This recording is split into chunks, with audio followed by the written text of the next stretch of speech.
Nightfall came far too soon. We'd barely reached the bottom of the mountain as the dreary wasteland sky grew even more depressing. The darkness was heralded by the distant rumbling of thunder and the flashing of green lightning upon the horizon. It was clear now that a storm was coming, and as if my luck had been bad enough already, the change in wind direction, noticeable by the direction of the smoke still pouring from the mountain side far behind us, which we saw change directions as the wind blew the oncoming weather right at us. I sneered at the sight of the rapidly approaching storm. They were dead, but I would have liked to give the ponies who had caused this whole wasteland mess a being had shown them the consequence of their royal fuck up and how many lives this apocalyptic world had claimed after they caused the catastrophes which all cost all of us. Not a few times tonight I fantasized about meeting them and disfigure them with blaster fire, taking the legs, which the earth pony tribe took such pride in, or the wings of the warlike Pegasus, or the horn of the unicorn, their mastery over the ancient arcane energies of magic. This desert really did not have temperature weather, and for those who did not enjoy the extremes, often grated upon the nerves of those who entered this territory.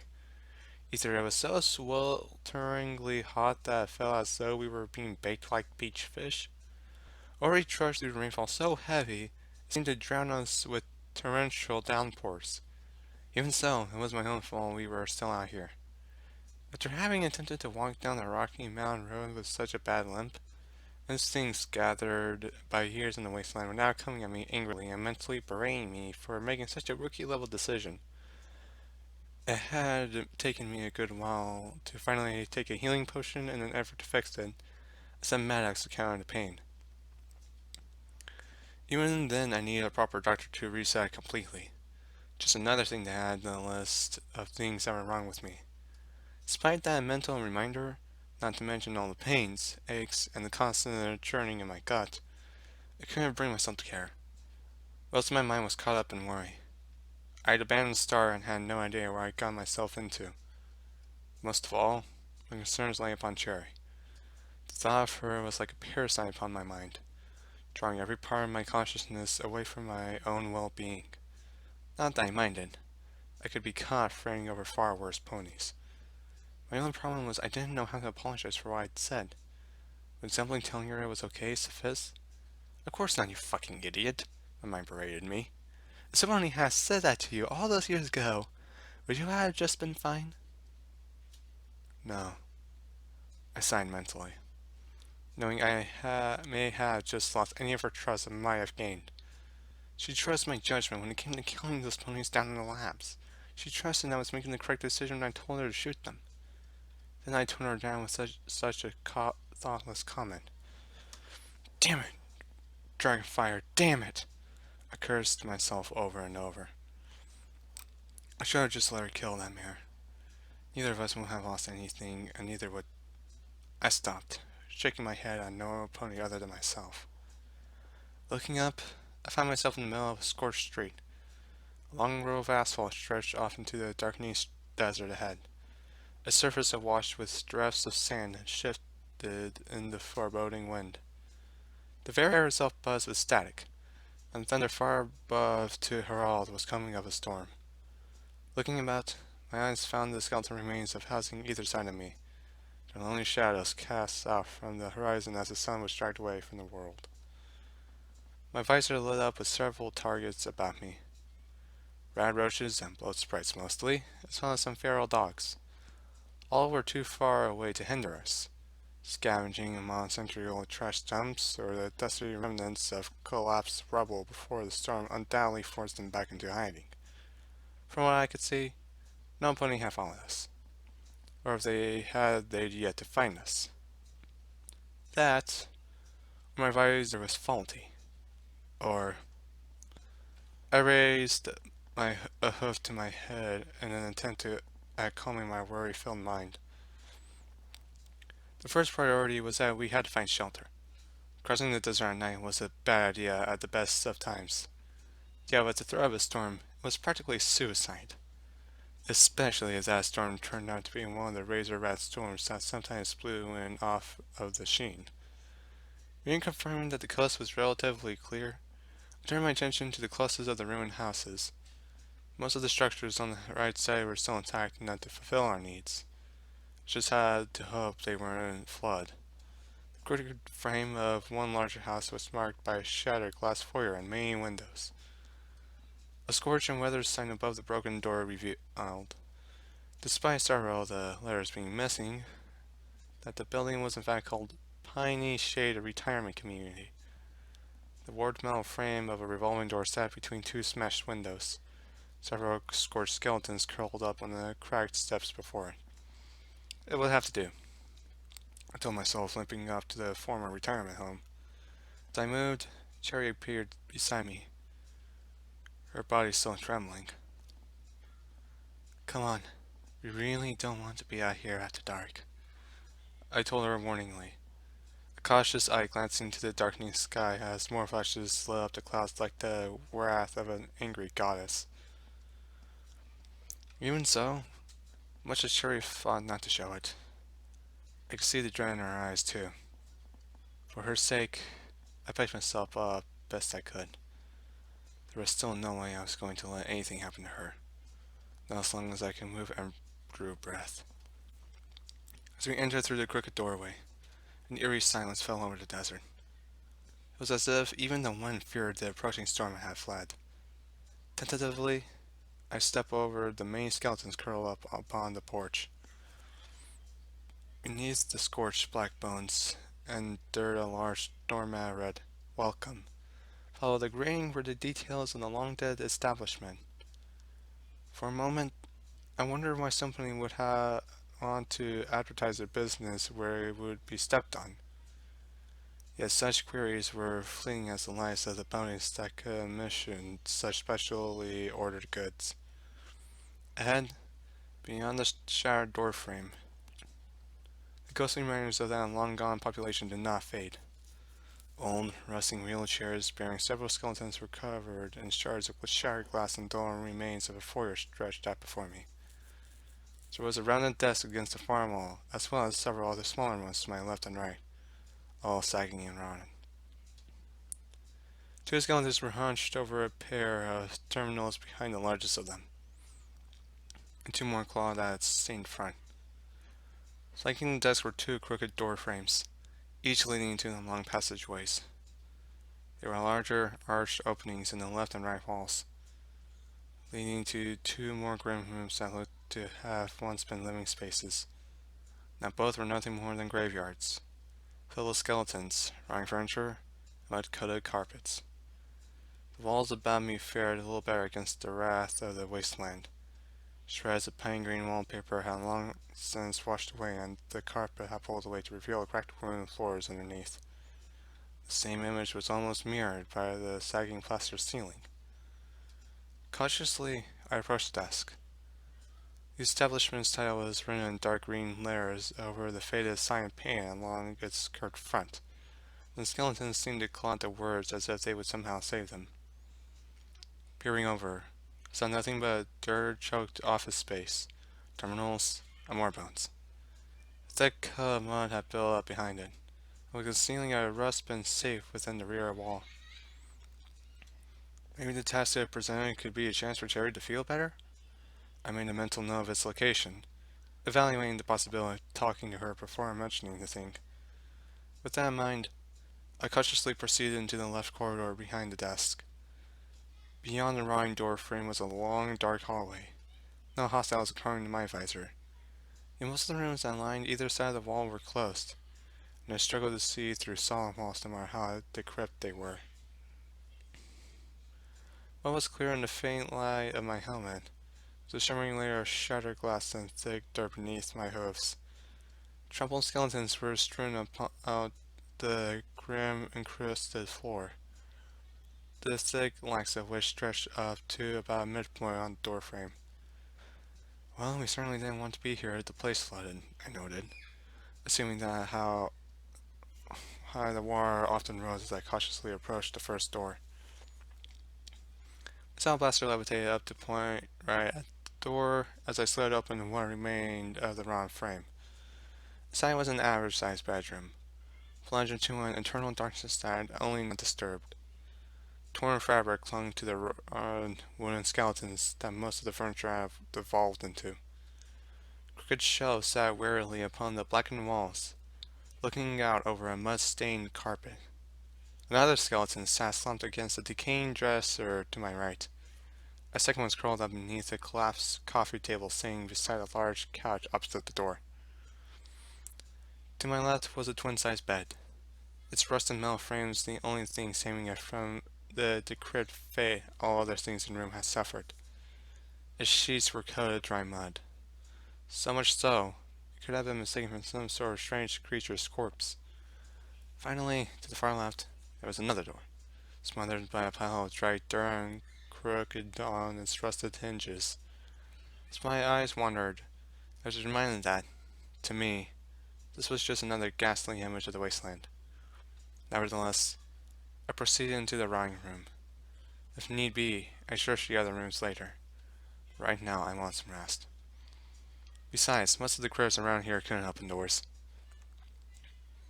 Cherry was quick to follow me and looked about cautiously as she did so, her eyes darting between the two doorways as I approached the second. This door I would check even if the dirt coating its surface had sealed it tight. Well, I guess the fact it was so well sealed by time proved there was no opponent here. At worst, there was something here and I didn't need to use force. With an intensive shove at my forehead and a painful twinge from my lame limb, I forced the round mass open. With a dry crack and a scattering of dust, it shunted forward, falling from its worn hinges to reveal the dirty remnants of an old en-suite bathroom. The tile walls were lanced with thick grime, and both the sink and lavatory were covered by a similar coat of filth. Above the former, a cracked mirror sat beneath the smashed case of a roof light. Under a hoof, the white and black checkered tiles fared a little barren than those on the walls. To the right of the door was a bathtub, its legs almost invisible beneath a layer of dirt, and its rim weeping rust. At the dilapidated tub's far end, a weather-set pipe sat mangled, crawling out of the wall like vile rusty vines. Peering over, I saw that the water in the bath was at least somewhat clean, and the slow clicking in my saddlebags as I approached told me it was more or less normal as clean as water in the wasteland went anyway. Radiation. Not a deadly dose. And not something I usually worried about living in Churn. Just another thing I knew I should be thankful for because down in the wasteland, I knew ponies had to drink and bathe in a manner far worse than the pool I was looking at. Moving over to the rusty rim, I looked down at my being untied reflection. My eyes strained. My cone and mane were thick and heavy with sweat. A blanket of thick dust coated my scales barding, and crimson ichor bathed my equally beaten helmet. Looking deeper into the pool, I saw the submerged bottom of the bath was lined with a thin layer of gravel. I raised my head up. Instead, I let the hoof and slowly brought form to the water. It was warm. Or warm-ish. We were in the desert after all. Warm enough for at least a quick bath. As clean as any water would get out here. It was then I heard the hoofsteps behind me. I paused and looked back to see Cherry in the doorway. I forced myself to smile. And from beneath her dirty face, I almost caught a glimpse of another. Then she glanced in the water. Hey, why don't you come get cleaned off? I suggested kindly, disturbing the calm liquid with my hoof. She glanced back at me suspiciously. Then in a brief moment of idiocy, I realized what that might have sounded like. I gulped thickly, my heart increasing its tempo, then I grinned nervously at my companion. With that, I took a step back from the bath and simply approached her, my expression begging forgiveness no matter how hard I tried to hide it. Then I merely sighed. Look, Cherry, I'm sorry. I didn't mean to make you do those things. I trailed off, wondering if I had irreparably damaged our relationship, or whatever Cherry thought of me. Had I intended for her to murder and kill? Had I meant to force her to fight? I was the one to take her down there, to take her from our home. Dragonfire? She whispered softly, her eyes struggling to meet my own. My ears intently fell as I realized that I'd ushered in the moment in which I may lose her trust completely. Ultimately, I had no idea what to tell her. Only that I was sorry, and I had really no idea why I stopped her shooting that mare after she and her companions had tried to kill us. I'm sorry for... I'm sorry. She muttered, looking away with a shamed look on her face. Her eyes closed tight, ears laid against her head and mouth drew into a tight frown. As much as I was ashamed that she trusted me to make the hard decisions in order to survive out here in the wasteland, my look turned to one of slight confusion. Why was she sorry? It was me who told her to do those things. It was me who made the split-second decision. I dragged her away without considering the full effect it may have on her mind. My conscience was right. It had been my quick thinking that had forced those words from my muzzle, that had even resulted in her being here in the first place. I took a deep breath, lifting her head up with a hoof. She shivered at my touch, tensing slightly.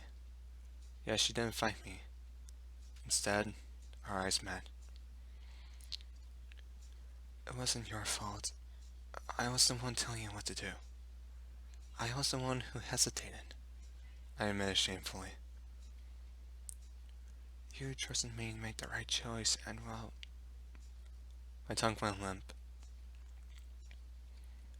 I coughed slightly, fighting not to look away as my mind scrambled for words I could find. Just... I made the decision for you, not you. You were only obeying what I said because I was an experienced thriver. I improvised swiftly, hiding my deeper concerns. She stared at me for a long moment, seeming to weigh how genuine my words really were. A part of me insisted that she may think I'd have left her for what she'd done. I dismissed that poisonous, insidious thought before it could properly take root within my mind and upset me further. Her gaze finally faltered when she glanced at the bathtub. Then I could swear I saw even more of a smile. I thought about them when when I was alone and afraid. I thought about what makes me happy. She stated willfully, her eyes still wandering across the still water. What makes her happy? What attracts her back? Her family? Her time alone in the wasteland? Her time trapped in Cocktail's employment? I'd forced her mind back to one of those. I had to brace myself against the cold wave of guilt that revelation summoned. Her family was the only one part of her I could truly relate to. The loss of her family more so. I paused, glancing away. Please don't hate me for any of that, I beseeched, my voice no more than a whimper. Despite all that must be going on in her head, Cherry actually appeared surprised. Her ears rose, her eyes widening as she looked back at me. Then she just looked shameful for such a reaction, sinking back sheepishly. I don't hate you. I can't hate you. You saved me. It's just, I thought I was actually... She trailed off, staring at the dirty tiles. You make me happy. You remind me of them. I felt my heart almost skip a beat. What had she just said? Did she compare me to her family? She looked at me, right at me, with that same expression that begged me never to leave her again. I put my selfish plea for forgiveness to shame in an instant, and I lost my breath with how heavy the guilt that slammed into my gut seemed, like the weight of the world carried upon my back. Don't worry, I'm not going anywhere, I admitted, still hiding all my deeper emotions. She smiled, a warm, comforting smile. How could I thought she'd hate me? How could I have used her trust like I did? I felt as if I'd manipulated her. used her because of a thought I set up in her mind. I took a deep breath, stepping back slightly. Thank you. She whispered, as if her whole life had a meaning again. Something to make her happy, not something she was going to let the wasteland take from her again. My heart fluttered at her innocent expression. If she'd been anybody else, those eyes may have awakened that fun-loving side of me. Instead, I returned to the door. I'll be in here. Come back in when you're...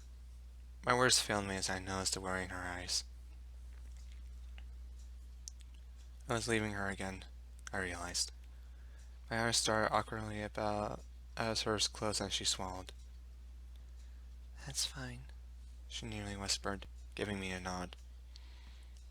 I mimicked the action before turning and lifting the door back into place best I could. But if the other felt I used to prop it up again reminded me of anything, it was that I had to be very wary of flooding. I'd worry about that later. Right now, I was having the biggest conflict of guilt and happiness I've ever experienced. As I moved into the middle of the room, I looked about. On the wall above the bed, just beyond the evident reach of the flood waters, an old portrait still clung to a rusted nail. The last shreds of a sunflower decorated wallpaper weeping from around its round frame. The grime-coated image within was faded by both the damp and heat, further evidence of the desert's inability to decide between the two. The image showed yet another happy family. A smiling stallion, mare, young colt, and a slightly older filly. It was hard to hide the thought that the bones about me may be those ponies up there on the wall. Yet those still intact were all fully grown. Given the name of the place, I imagined they were mostly elderly. Maybe it was a picture of some ponies' grandchildren and grandfoals. Nevertheless, at least I didn't have to consider the fact I may be sharing a room with what was left of a dead fool. Hesitantly, I laid myself down on the foul carpet that sat between the end of the bed and the tattered sofa, removing my helmet. The thick dirt encrusting the surface between my body scratched the underside through my softer underbearing. In a painful movement of my aching body, my eyes found themselves upon my crippled foreleg, just above my pit buck. The only portion had cleared out most of the burns. As for the internal muscle damage, well, it had done the best it could. I'd have to make it back to at least buck 10 if I ever wanted to have a hope of seeing a doctor. Then there was my internal nausea. My stomach seemed to have settled. Now all I was getting was the occasional cramp and a light twitch. That left me exhausted more than anything else. With a sigh, I undid the clasp and removed my bit buck, moving the crippled bent limb freely for a change. With my magic, I activated Slide, illuminating the room with a silky green glow as I sit down before me. I still had what data files I could gather from Mr. Haneland's private terminal. Everything Overseer didn't want garnished or this transcendent to know. He's just given it to me? I highly doubt he just handed them over. Yet here I was, alive and free, relatively speaking. Thyra was either really confused or a really super duper smart machine. I was uncomfortably close to thinking it was the latter. Even knowing that robot, a cold calculative machine, was pulling the strings of my life was a worrying thought. All somebody had to do then was throw in an angry teenage demon pony and his gang of frightening minions, not to mention Celestia and know what else, into the mix, and you had my extreme situation. Hardly worth the loss of Star or 50,000 fucking caps. I let out a weary sigh, checking for a signal that's from Star's broadcaster. Yet there was still nothing. I needed to boost the range if I wanted to hope in picking up anything. Why can my life ever be easy? I grumbled, staring down at the bedbug, prodding it softly with a hoof. I had so many other things in my mind, all of which were things I had procrastinating until the latest possible moment. I was going to find out what had been going on in those laboratories. Why the robot bothered so friendly if only to get me alone, and why he had a plethora of dead mares in his basement. The dull recognition of the Transcendence pony's armor flashed through my mind again. The star symbol at the forefront of my thoughts. Yet still, the recollection still eluded me. I grunted, looking at the pet book again. That frustration only doubled as I saw most of the files I gathered were either corrupted or just complete nonsense. As I scrolled tirelessly through the majority of the data, I began to wonder why some pony was willing to pay so many cash for this shit. They lose just as much simply getting some pony to decrypt all the things on here. After several more utility records, I gave a frustrated growl. Then my eyes fell upon another set of files. Unmade recordings. A lot of them date back to before the war, and some even in the years following the bombs. My ears perked up with curiosity as I scrolled down to the latter files, only to find them all corrupted save ones that had been recorded a month ago. My eyes narrowed as I almost beat the screen with a hoof. Why does everything have to be so hard? I asked myself, avoiding shouting too loud for Cherry's sake. Nevertheless, I still had more data, not to mention the rest of the recordings I salvaged from Lucky's terminal. Setting aside the doubts, it would do me any good. I scrolled down further. I was not surprised when I found 3 more encrypted files. Fuck, how paranoid do you have to be to set up blocks that not even a pip-buck can break? I grumbled. Regardless, I still had access to the audio logs. I just didn't want to listen to what became unlucky after what I'd seen. So I remembered what I told myself back in the tunnels. I knew she deserved to be heard. Don't regret this, Dragonfire, I groaned mentally as I took out an ear bloom and turned on the 3rd recording. Day 3. Hi, Terminal Ponies. It's me again. I still don't really know what to say, though. I suppose I feel fine. That's what you want to hear, right? Anyway, yeah, I do feel fine. My tummy still hurts an eensy-weensy bit, but Dr. Band-Aid says that's normal for some pony involved in an accident like mine. It's especially bad at night, though, when the sun's not shining. You know, it makes me sad when the sun's not shining. It's just always smiling. Still, I'm feeling a bit icky, too. I don't like the sharp things the doctors say they have to put in my hooves. And and my plant thing, it really itches. But it glows at night, so yeah, I can always see. Dr. Band-Aid says it helps him know if I'm healthy. Says he can see me from that big room where he and all the other ponies live. I've never seen that room, you know. I imagine it's a room filled with sunshine and... and rainbows! But I can't go there. Not until I'm better anyway. Don't suppose there's much else to say. It's dark now. Doctors have all gone and all I have is the sun. Oh well, I guess I'll see you tomorrow, right? Bye, Terminal Ponies. I tucked my head against the floor, pressing my left ear into the musty carpet as I rolled over. For once, I was really glad for my barney for a reason other than its efficiency deflecting shots. This carpet was like nails against my face. Furthermore, I felt sickening by the recording. Yeah, I was far too exhausted to think about it for too long. Nothing new, really. She still sounded hammered, and the same trick had been pulled on her that the sick fuckers had pulled on me decades later. Wonder if it was Overseer that lured her in with the promise of a job that fucked her with her mind and body. I really wondered if that was her I'd failed to save in the tank. I really wanted to know how the doctor she mentioned could sleep at night, aware of whatever sick and twisted things he was doing to her. Those concerns faded a moment later as I heard the sound of hoofs upon creaking wood met my ear. I shot upright, much to my tummy's dissatisfaction, as it challenged my actions to a spark of aching nausea. Cherry had materialized in the bathroom doorway, her dusty and bloody steel utility barding suspended in the air by the soft glow of her horn. Her coat was still slightly stained and soggy. It was far cleaner than my own. She was still wearing a small smile, a warm reminder of our conversation and the same for me to get out of such an open position on the carpet. I sat up properly as she entered, before looking nervously about.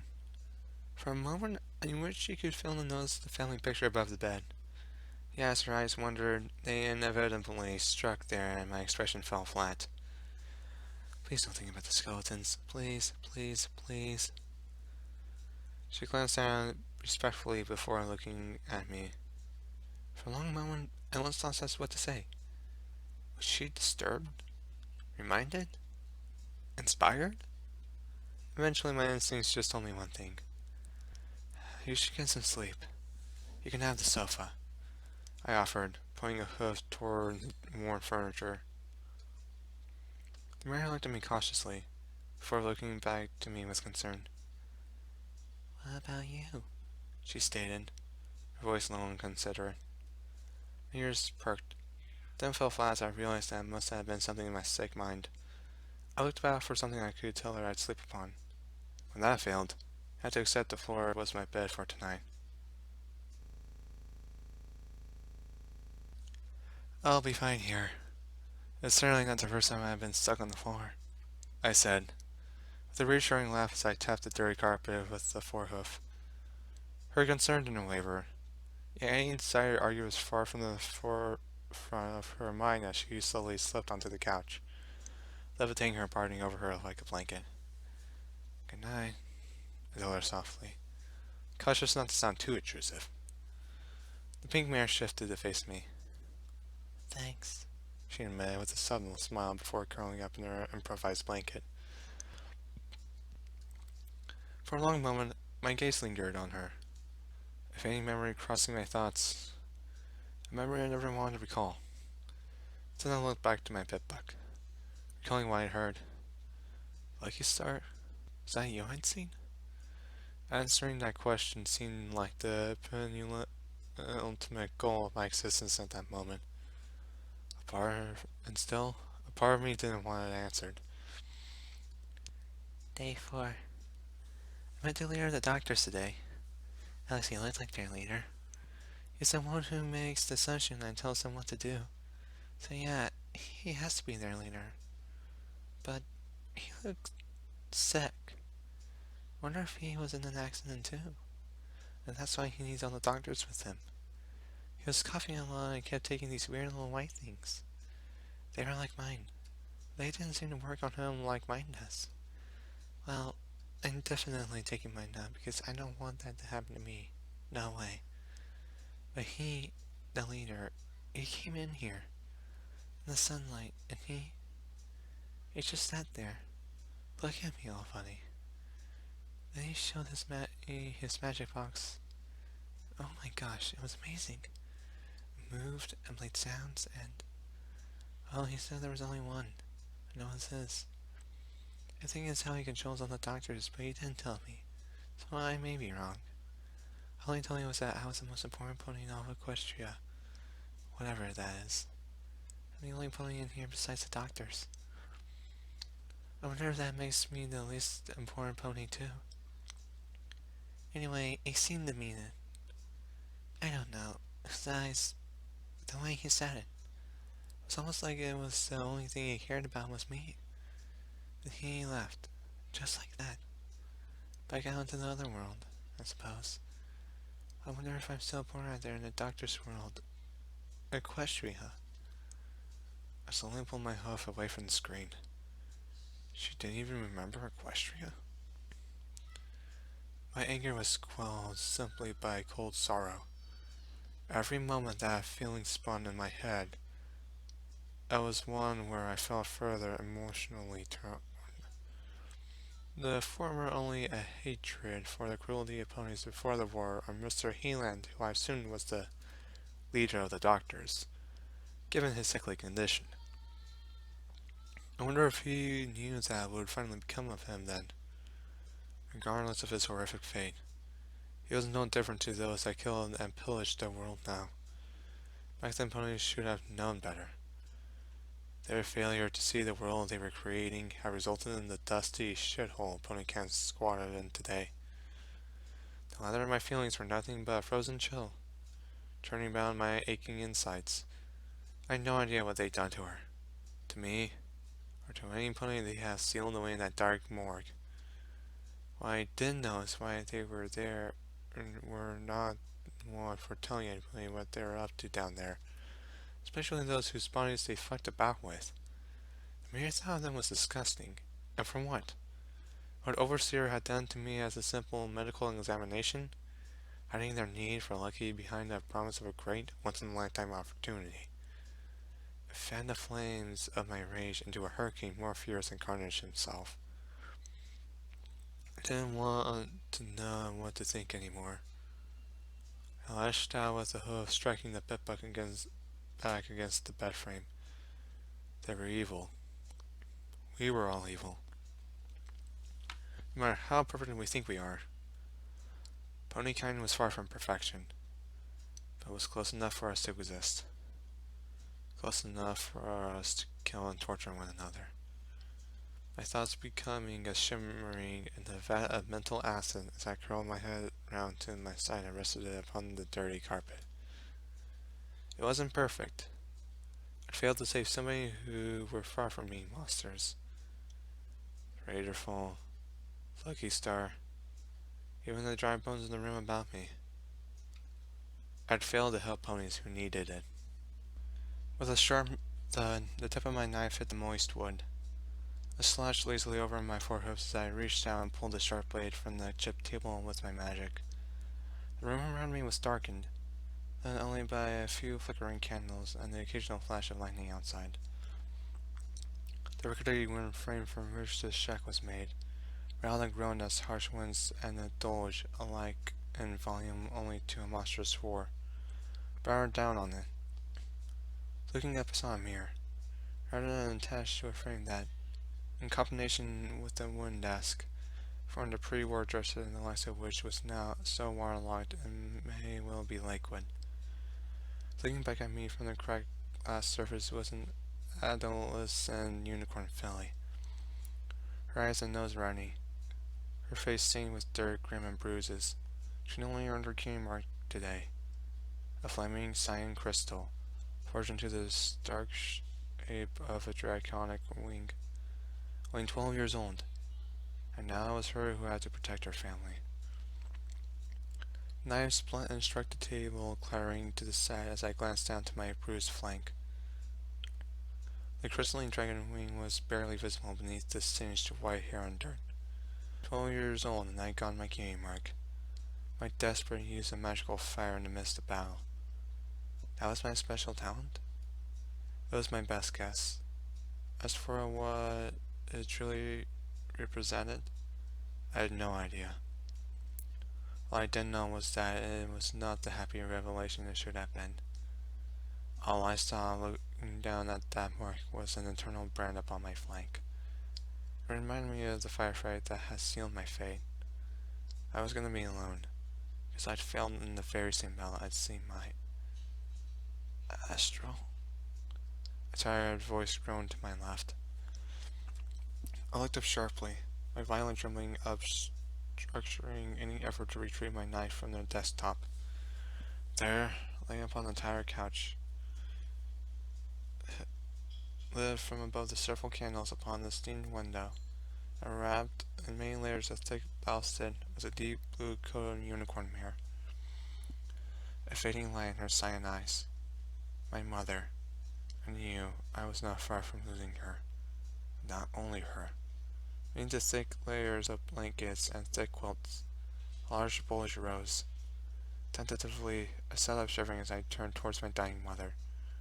She had been shot, and I didn't know what to do. Months had passed since I knew I'd be having a new sibling. I'd found out having nearly got myself into that same stupid situation. So stupid, stupid, stupid, stupid. After all, you are fucking stupid. I've been the worst daughter ever. So disrespectful, ungrateful. The only other sound to play in my head was a laugh. A helpless, lost laugh that had me on the verge of tears. Such sorrow was only rivaled by that which I bore upon my face. I just thought my mom was getting fat. Somewhat movie. The day I stepped back, closing eyes. You know, Astral, you need to think. You need to get your fucking head right here, right now. We'd been en route to New Appaloosa with a caravan when she began having trouble. I knew I shouldn't have let her leave the last safe haven, not while she was so far along. But when was I? A 12-year-old filly. I didn't even have my cutie mark when we left. I had no idea what to do. I couldn't protect her or the foal. I couldn't do anything but shoot and hope for the best. I closed my eyes. I was useless. What had I done other than trying hopelessly to wipe chems we had and force her to this stupid shack to die? My tears seeped through my closed eyes. I felt a shivering hoof against my chin. With a nudge, my head rose and my eyes quivered open to meet those of my smiling mother. Pain, sadness, fear, grief, exhaustion. Her face was rife with it all, and yet she was smiling. She was smiling.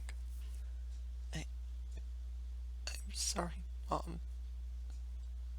I apologized as tears streamed down my face like territorial twin waterfalls. Without hesitation, I lurched forward, wrapping my forehooves around her neck. I froze myself against her. I could feel the warmth of their bloody bandages I managed to wrap around her upper forehooves, and the anchor leaching from the severe wounds on her chest. None had the baby, I was sure. I was fucking sure I'd saved the baby from the bullets at least. But I needed to save her. There was nothing I could do for either of them without her. With that realization, I'd ultimately admit I'd failed to adequately protect my family. And the new mark on my flank was just going to be an eternal shame-filled reminder of that failure. Shush. It's not... Urgh. My mother's soothing voice was interrupted by a grunt of agony before she could finish. I closed my eyes, pressing deeper and deeper and never wanting to let go. The roaring of the storm outside was chased away by her frail heartbeat and shallow breaths.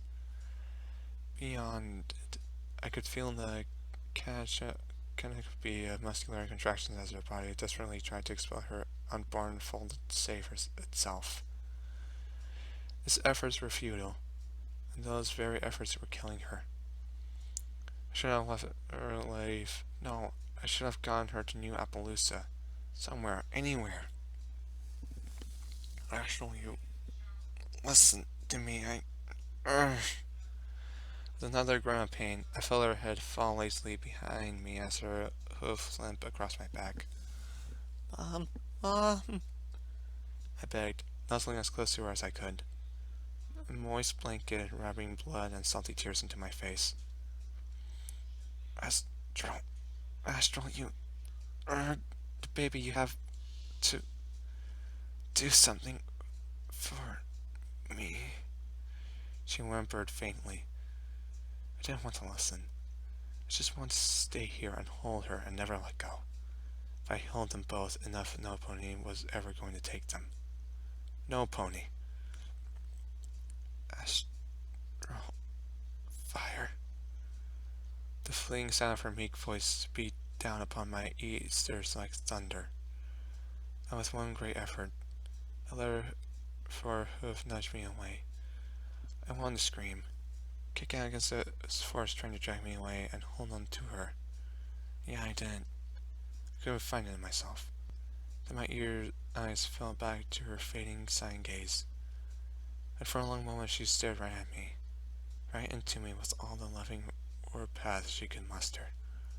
From within that storm of pain, desperation, and fear, I saw it. Spinning behind the weak file of maternal love was more.